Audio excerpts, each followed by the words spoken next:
ہر انسان کے ساتھ ایک محافظ فرشتہ پیدا کیا، اور اگر وہ محافظ فرشتہ انسان کے ساتھ نہ ہو، شیاطین انسان کو ویسے مار ڈالیں، انسان کو قتل کر ڈالیں، اگر اللہ نے حفاظت کے لیے فرشتہ معمور نہ کیا ہو۔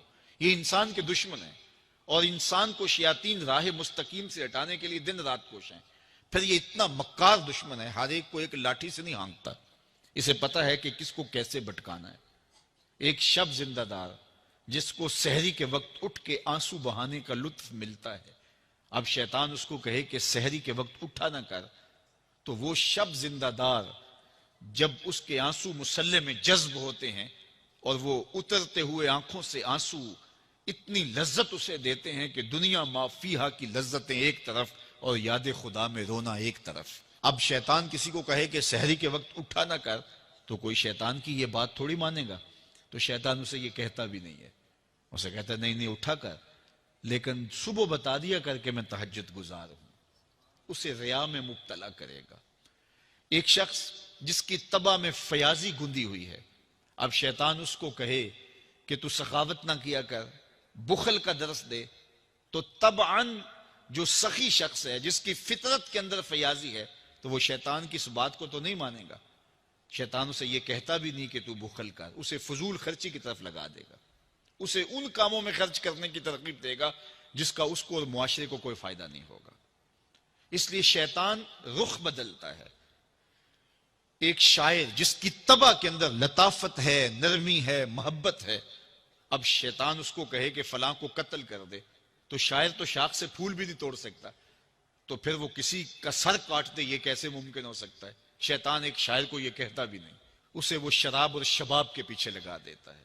اب اتنا سخت دشمن، اتنا مکار دشمن، حضرت سیدنا غوث اعظم رضی اللہ تعالیٰ عنہ فرماتے ہیں میرے اوپر صحاب نور چھا گیا اور آواز آئی، عبد القادر تو نے اللہ کی اتنی عبادت کی ہے، اتنی ریاضت کی ہے کہ شریعت کا ہم تمہیں اب مکلف نہیں رہنے دیتے، اور اب تو نماز نہ پڑھے اور دیگر اعمال نہ کرے تو تجھے کوئی پکڑ نہیں، میں تیرے اوپر ایسے راضی ہو گیا ہوں۔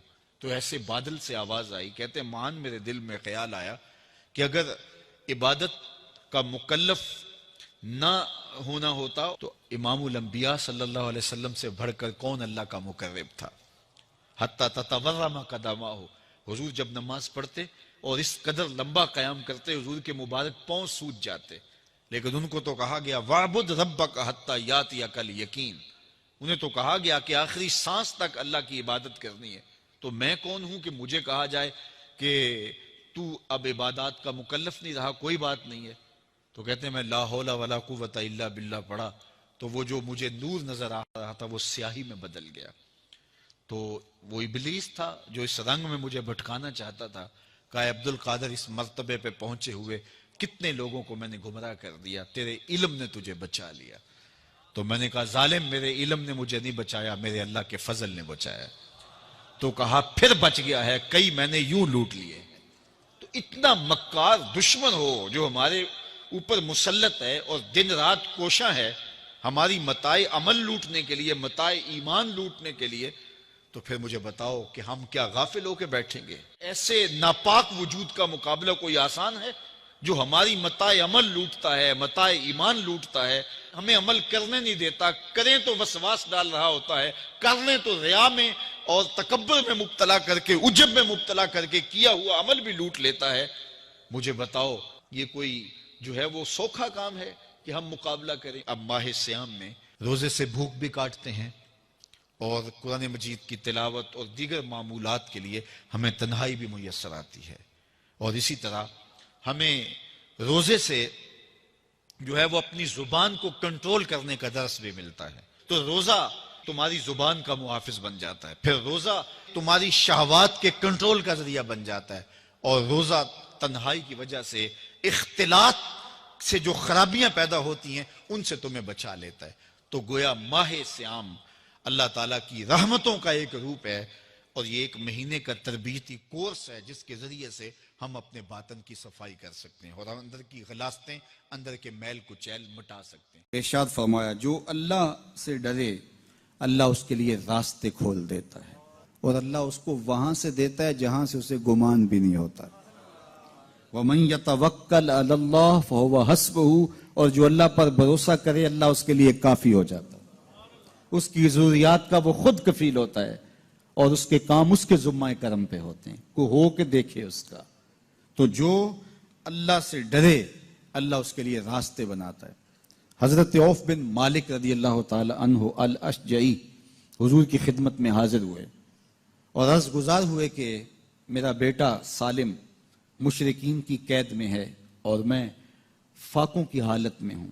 تو فرمایا آل محمد کے پاس ایک سیر جو ہیں، بس اس کے علاوہ ہمارے پاس بھی کھانے کے لیے دنیاوی اسباب نہیں ہیں۔ کہا صبر کرو اور اللہ سے ڈرو، اور لا حول ولا قوت الا باللہ کثرت کے ساتھ پڑھو۔ یہ ایسا وظیفہ ہے، ایک حدیث پاک میں آتا ہے کہ یہ 99 بیماریوں کا علاج ہے، اس میں سب سے کم درجے کی بیماری ہم اور غم ہے۔ یہ دکھوں کا مداوع ہے، مشکلات کا علاج ہے، اور یہ وظیفہ میرے حضور نے بتایا۔ حضرت ابو ذر غفاری رضی اللہ تعالیٰ عنہ کو حضور نے 5 چیزیں بتائی تھیں، ان میں سے 5ویں چیز یہ تھی کہ ابو ذر کثرت کے ساتھ لا حول ولا قوت الا باللہ پڑھا کرو۔ فرمایا عرش الہی کے نیچے ایک خاص خزانہ ہے، یہ وظیفہ وہاں سے آیا ہے۔ یہ زندگی میں معمول بنا لو، جب پھنس جاؤ، مشکلات میں آ جاؤ تو لا حول ولا قوت الا باللہ پڑھو، اللہ راستے کھولے گا۔ تو حضور نے 3 چیزیں فرمائی، اللہ سے ڈرو، صبر کرو، اور کثرت کے ساتھ لا حول ولا قوت الا باللہ پڑھو۔ وہ فرماتے ہیں کہ میں یہ عمل شروع کیا، ابھی گھر میں بیٹھا ہی تھا کہ دروازے پہ دستک ہوئی، تو میں اٹھا کہ دروازہ کھولوں دیکھوں کہ کون ہے۔ تو دروازہ کھولا، دیکھا میرا بیٹا کھڑا ہے اور اس کے پیچھے 100 اونٹ کھڑے ہیں۔ تو میں نے کہا کہ تم اور یہ اونٹ؟ کہا مجھے موقع لگ گیا، میں ان کی قید سے بھاگ آیا اور آتے آتے ان کے 100 اونٹ بھی ہانک لایا ہوں۔ وَيَرْزُقْهُ مِنْ حَيْثُ لَا يَحْتَسِبُ، وہ تمہیں وہاں سے رزق دے گا جہاں سے تمہیں گمان بھی نہیں۔ اس کے ہو کے تو دیکھو، اللہ اکبر، اللہ کے ہو جاؤ تو پھر وہ تمہاری ضرورتوں کا کفیل ہو جائے گا۔ فرمایا حضرت عبداللہ ابن مسعود رضی اللہ تعالیٰ عنہ نے کہ کسی شخص کو فقر و فاقہ آ جائے تو وہ لوگوں کو بتائے کہ میں آج کل بڑے مشکل حالات میں ہوں، ہر وقت لوگوں کو بتاتا رہے تو اس کی مشکل بڑھے گی، اس کی مشکلیں آسان نہیں ہوں گی اس طرح۔ اور اگر وہ اپنی اس مشکل کو کسی سے شیئر نہ کرے بلکہ مصلی بچھا کے اپنے رب سے کہے کہ مالک فقر و فاقہ آ گیا ہے اور اس کا علاج تیرے پاس ہے، اس مرض کا مداوع تیرے پاس ہے۔ تو حضرت عبداللہ ابن مسعود فرماتے ہیں کہ رسول کریم نے فرمایا جلد یا بدیر اللہ اس کو مالا مال فرما دے گا۔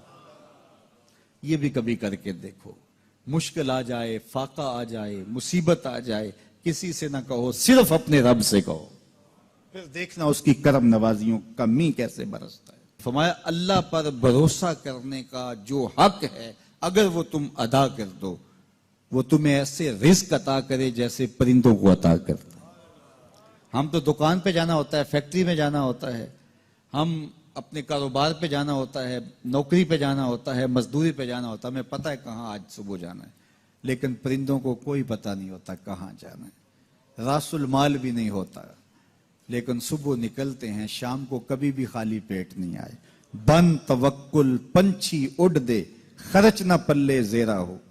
گھر سے خالی پیٹ نکلتے ہیں، جب واپس آتے ہیں تو پیٹ بھرے ہوئے ہوتے ہیں، اور پھر جو ان کی ضرورت ہوتی ہے اللہ وہ ساری ضرورتیں پوری کرتا ہے، جو جو ضرورت ان کی ہوتی ہے۔ یہ شیر کتنا گوشت کھاتا ہے اللہ روز اسے دیتا ہے۔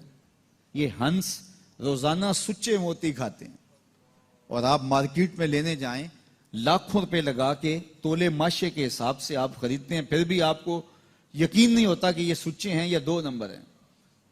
اور ہنس دنیا پہ کروڑوں جانور پائے جاتے ہیں، روز کھاتے ہیں، صبح بھی، شام بھی، دوپہر بھی، پیٹ بھر کے کھاتے ہیں، اللہ روز انہیں عطا کرتا ہے۔ کہا اس پہ تھے تو بوڑھے بزرگ جو مسجد میں جانے سے قاصر تھے وہ گھروں میں بیٹھ کے قرآن پڑھتے ہوتے تھے، اور عموماً ظہر کے وقت بھی اور صبح کے وقت بھی گھروں سے قرآن پڑھنے کی آوازیں آیا کرتی تھی۔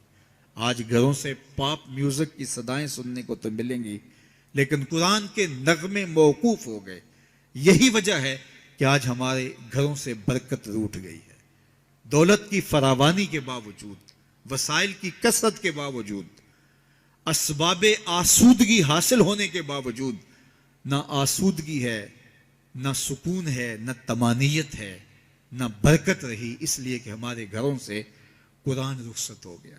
آج صبح اٹھ کے فیس بک کا چہرہ تو دیکھتے ہیں لیکن قرآن کا نقشہ نہیں دیکھا جاتا. تو برکت کے قافلے گھروں سے رخصت ہو گئے اور گھر برکتوں اور رحمتوں سے خالی ہو گئے.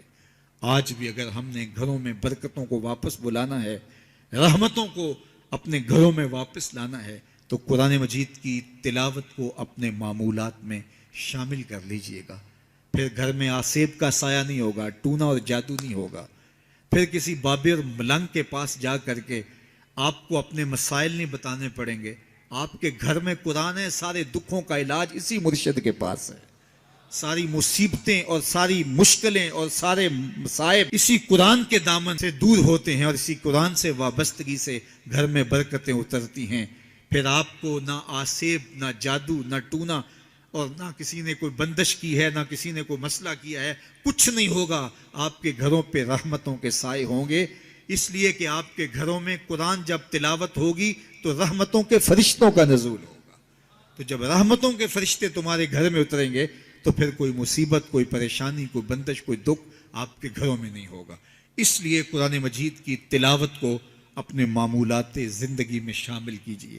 دیکھیے یہ رمضان المبارک کا مبارک مہینہ اکثر گھروں کے اندر قرآن مجید کی تلاوت کا معمول رہا، اور جو دن باقی ہیں ان ایام میں تلاوت کلام مجید کا معمول باقی رہے گا. تو اس کی برکتیں آپ اپنی آنکھوں سے دیکھ رہے ہیں. اور اگر یہ پورا سال ہمارے گھروں میں معمول باقی رہے، ہماری صبح کا آغاز ہی قرآن مجید کی تلاوت سے ہو، بیٹیاں بھی قرآن کھول کے صبح بیٹھ جائیں اور بیٹے بھی قرآن کھول کے بیٹھ جائیں، بوڑھے بھی قرآن کھول کے بیٹھ جائیں، جوان بھی قرآن کھول کے بیٹھ جائیں، تو مجھے بتائیے کہ کتنی رحمات اور کتنی برکات کا گھروں میں نزول ہو. تو اس لیے اپنے گھروں میں قرآن مجید کی تلاوت کے معمول کو کبھی بھی ترک نہ کیجیے. چاہے روز کے 2 صفحے پڑھیے، قرآن مجید کی تلاوت کے معمول کو باقی رکھیے. اور اگر اللہ آپ کو نصیب کرے تو اس کو مفہوم اور ترجمے کے ساتھ پڑھنے کی کوشش کیجیے، تاکہ قرآن کا جو ہمارے نام پیغام ہے وہ بھی ہم سمجھ پائیں کہ قرآن ہمیں کیا بتا رہا ہے اور ہمیں کیا میسج دے رہا ہے، تاکہ ہماری زندگیاں اس پاکیزہ کتاب کی روشنی اور کتاب کے اجالوں میں بسر ہو. اور یہ کتاب اللہ کا تیسرا حق ہے کہ اس کو مفہوم و مطلب کے ساتھ سمجھنے کی کوشش کریں. یہ ہمارے رب کا ہمارے نام پیغام ہے. آپ کے کسی دوست کا، کسی ملنے والے کا آپ کے نام خط آ جائے اور وہ اس زبان میں ہو جو زبان آپ نہ جانتے ہوں، تو اتنی دیر تک آپ مطمئن نہیں ہوتے جب تک اس کے مندرجات سمجھ نہیں لیتے، کسی ایسے شخص سے وہ مضمون جان نہیں لیتے جو وہ زبان جانتا ہو. تو ہمارے رب کا ہمارے نام یہ میسج ہے، ہمارے نام یہ پیغام ہے رسول کریم صلی اللہ علیہ وآلہ وسلم کی وساطت سے. تو ہمیں اس کو سمجھے بغیر چین کیوں آ گیا ہے؟ تو ہم اس پیغام کو سمجھیں کہ ہمارا رب ہمیں کیا فرما رہا ہے، کن امور کا حکم دے رہا ہے اور کن باتوں سے ہمیں روک رہا ہے.